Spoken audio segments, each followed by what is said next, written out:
सवाल सरकार से ये था कि क्लस्टर किचन के माध्यम से स्कूलों में जो खाना पहुंचाया जा रहा है वो गुणवत्ता विहीन है और ठंडा खाना पहुंचाया जाता है। सरकार का जवाब था सकारात्मक है, फिर विदिया भी है। अब सरकार कहती है कि जिसका अनुपालन ठीक है, एनजीओ सप्लाई कर रहा है। इसमें मेरे दो पूरक हैं सर। एक सरकार कहती है कि गुणवत्तापूर्ण गर्मा गर्म खाना पहुंचाया जा रहा है। ये जो गर्मा गर्म है, इसका टेम्परेचर नापने के लिए क्या सरकार के पास सेंट्रलाइज्ड कोई थर्मामीटर है? नंबर 1। दूसरा, आप सरकार रसोइया को बहाल करके रखी है स्कूलों में, 2 से 7 है छात्रों के संख्या के अनुसार से।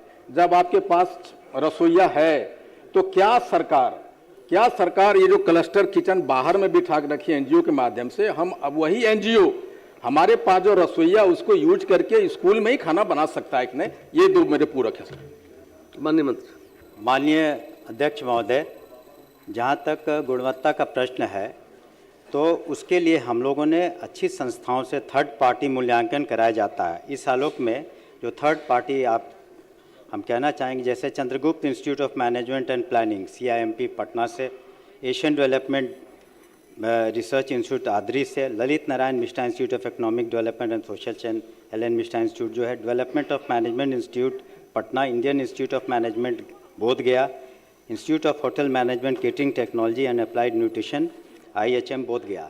तो इन संस्थाओं से हम लोगों ने सरप्राइज चेकिंग कराया और इसके आधार पर कुछ महीनों में हम लोगों ने जो 6 केंद्रीकृत जो भी कुछ जगहों पर जो हैं उसमें से मशरक तथा परसा, खगड़िया, बहादुरगंज, नावानगर तथा चकाई जमुई की अवधि विस्तार नहीं दे करके इन लोगों की आपूर्ति बंद करा दी है, उनको रद्द कर दिया है, क्योंकि वहाँ पर जो गुणवत्ता में शिकायत मिली थी। हम लोगों ने इन इंस्टीट्यूट से थर्ड पार्टी जांच कराया है।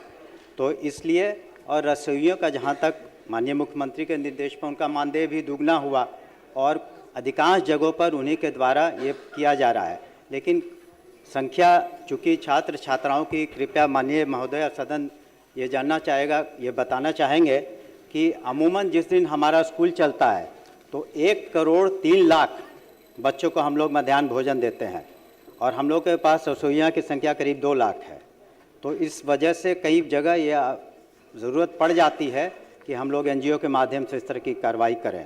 तो कहीं भी रसोइयों के हित का हम लोगों ने नुकसान नहीं होने दिया है कि इसके कारण रसोइयों का हित नुकसानदेह, और अधिकांश जगहों पर वो बना रही हैं और इस तरीके से हम लोग कोशिश कर रहे हैं कि गुणवत्तापूर्ण हम लोग दें।